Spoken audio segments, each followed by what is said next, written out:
पास भी गाड़ियां हैं। लेकिन आप पहले ये देख लीजिए, ये कहा गया कि इब्राहिम को गाड़ी चलाने नहीं आती। पहले ये तस्वीर देखिए, यहाँ आपको कौन ड्राइव करता हुआ दिखाई दे रहा है?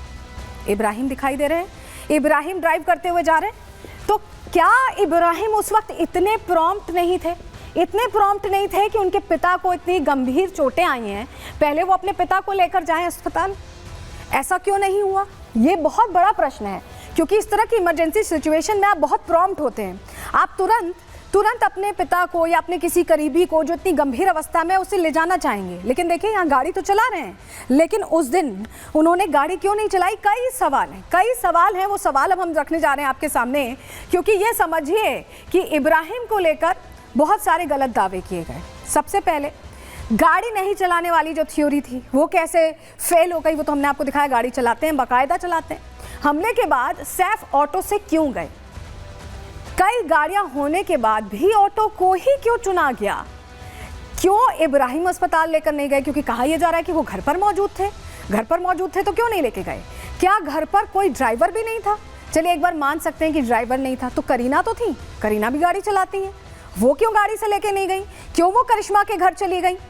वो भी ले जा सकती थी। बहुत सारे प्रश्न हैं, और ये प्रश्न ऐसा इशारा करते हैं कि कुछ तो कॉन्ट्रडिक्शन है। कुछ जो बातें हैं वो बिल्कुल समझ नहीं आ रही हैं। हमारे सहयोगी सागर लगातार इस खबर को कवर कर रहे हैं, ग्राउंड जीरो पर हैं, जरा उनके पास चलते हैं। सागर, ये सारी जो चीज़ें हैं, जब डॉट कनेक्ट करें तो डॉट कनेक्ट नहीं हो रहे हैं। कहानी कोई और कुछ बता रहा है, कोई और कुछ बता रहा है, समझ नहीं आ रहा कि आखिर खेल क्या हुआ, क्या है ये? सागर, देखिए बिल्कुल सलोनी, अगर हम बात करें तो शुरुआती जांच से ही जब से पुलिस लगातार घर के नौकर नौकरानियों से पूछताछ कर रही है, कई लोग इस संदेह के दायरे में हैं। क्योंकि बताइए, जब हमलावर सैफ अली खान पर लगातार हमले करता है तो आखिर उस समय सैफ अली खान पर ही हमले क्यों किए जाते हैं? सैफ अली खान जब उन पर हमला हो रहा था, सामने करीना कपूर भी वो वहां पर मौजूद थे। उन्होंने खुद इस बात का जिक्र किया कि हाँ, हमारे सामने ही आरोपी हमला कर रहा था। हमलावर काफी गुस्से में था।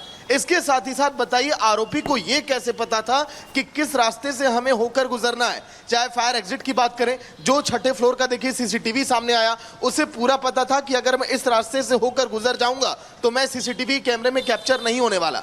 अब छठे फ्लोर पर जब वो देखा, खुद वो आंखें मिलाते हुए दिखाई दिया कि हाँ, यहां पर मैं सीसीटीवी कैमरे से नहीं बच पाया और मेरी तस्वीर इसमें कैद हो चुकी है।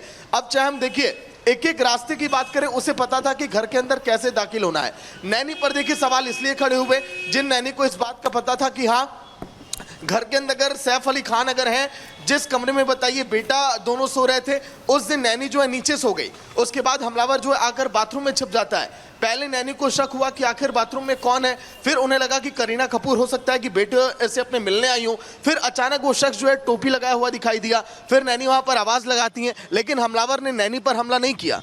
वहां केवल उसने ये कहा कि नहीं, आप खामोश हो जाइए, आप चुप हो जाइए, हमें 1 करोड़ की आवश्यकता है। फिर उसके बाद करीना कपूर का बयान, फिर अभी जो हमने थ्योरी दिखाई गाड़ी की कि आखिर घर के अंदर अगर 2 इलेक्ट्रिक व्हीकल है, फिर इसके बावजूद आखिर सैफ अली खान को ऑटो से इस लीलावती अस्पताल में एडमिट क्यों किया गया?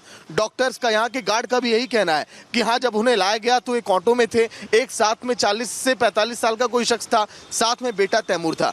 अब इस पूरे घटना की जो कड़ी अब इससे जोड़ी जा रही है कि क्या आरोपी का मकसद कहीं सैफ अली खान को मारना तो नहीं था?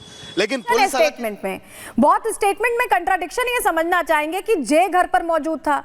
अगर करीना चली गई करिश्मा के घर, यहाँ पर तैमूर आ गया सैफ अली खान के साथ, जे किसके साथ रहा? जिसके ऊपर हमले की कोशिश हो रही थी, ऐसा कहा गया उसके कमरे में हुआ। ये कैसे हुआ? और ये जब बोल रही हैं करीना कपूर अपने स्टेटमेंट में कि चोरी तो कुछ हुई नहीं, तो ये तो चोरी के मंशा से लग ही नहीं रहा कि हमलावर आया था। ऐसा लग रहा है कि अटैक के प्लान से आया था।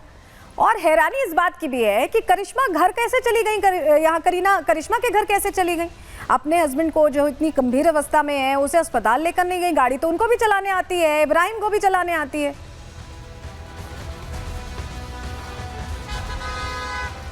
देखिए बिल्कुल सलोनी, सारा अली, अगर हम बात करें तो करीना कपूर इस बात का जिक्र कर रही हैं कि घटना के बाद में बहुत ज्यादा डर गई थी, इसीलिए मैं चली गई करिश्मा के पास। अगर इस घटना में वो डर गई तो यहाँ पर देखिए इब्राहिम की बात करें, सारा की बात करें, करिश्मा की बात करें, साथ में देखिए 3 नौकर वहां पर नौकरानियां और जी। भी अपार्टमेंट में कई सारे लोग थे जिनसे मदद यहाँ पर ली जा सकती थी, लेकिन इसके बावजूद इसीलिए वो समझ ऑटो नहीं आ से रहा, आए। इसीलिए समझ नहीं आ रहा कि कहानी क्या है, कहानी में कितने लूप होल्स हैं, सच्चाई क्या है, इसीलिए समझ नहीं आ रहा है।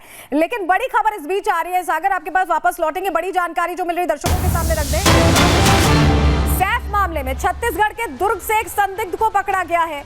आकाश नाम के युवक को हिरासत में लिया गया है। शालीमार एक्सप्रेस से संदिग्ध को हिरासत में लिया गया है।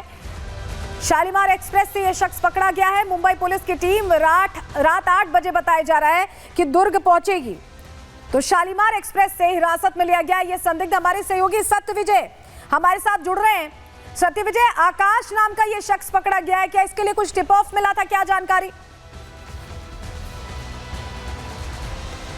जी बिल्कुल, देखिए सैफ अली खान पर हमला जो हुआ है उसमें संदिग्ध जो लोग हैं उनकी हिरासत के लिए लगातार टीमें काम कर रही हैं। फिलहाल दुर्ग आरपीएफ की टीम ने शालीमार ज्ञानेश्वरी एक्सप्रेस से एक युवक को हिरासत में लिया जिसका कि नाम आकाश बताया जा रहा है। जो इनपुट है उसके मुताबिक मुंबई से दुर्ग में करीब 1:30 बजे ये ट्रेन पहुंची थी शालीमार ज्ञानेश्वरी एक्सप्रेस, और उसके जनरल डब्बे में ये जो शख्स है आकाश बैठा हुआ था।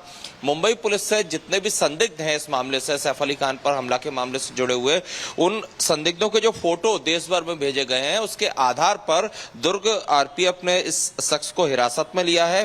और इनपुट ये है कि मुंबई पुलिस की टीम करीब रात में 8 बजे दुर्ग पहुंचेगी और ये जो संदिग्ध है जिसे हिरासत में लिया है उससे पूछताछ करेगी, क्योंकि आरपीएफ ने जो कार्रवाई की है वो मुंबई पुलिस द्वारा भेजे गए फोटो के आधार पर ही की है।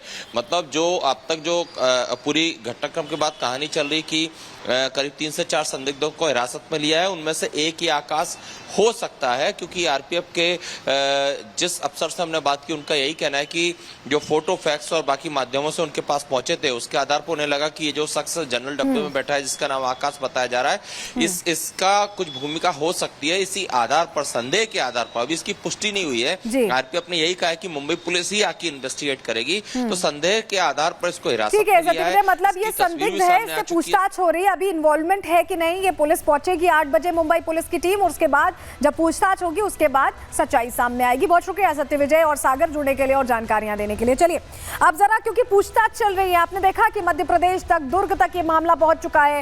रात 8 बजे टीम पहुंचने वाली। फैक्स से, जो सत्य विजय बता रहे थे कि फैक्स से फोटोज भेजी गई हैं, यानी जांच बहुत तेजी से चल रही है। कैसे पूछताछ लगातार चल रही, पहले आपको तस्वीरें दिखा रहे हैं, जरा तस्वीरें देखिए।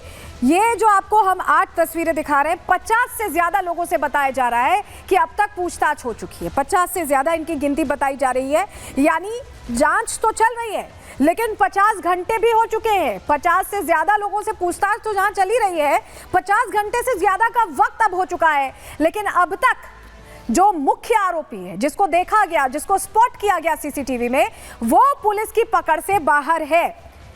इस बीच देखिए, जहां पूछताछ का सिलसिला चल रहा है, जो ऑटो ड्राइवर जिससे हमने आपको एक्सक्लूसिव बातचीत कल प्रहार पे सुनवाई थी, उसको भी बुलाया गया था पूछताछ के लिए। पूछताछ में क्या हुआ, क्या सवाल किए गए, क्या कह रहा है, सुनिए। जो मीटर लाइट देने के लायक वो भी नहीं थे, बट जिससे भी जो उनके साथ में एक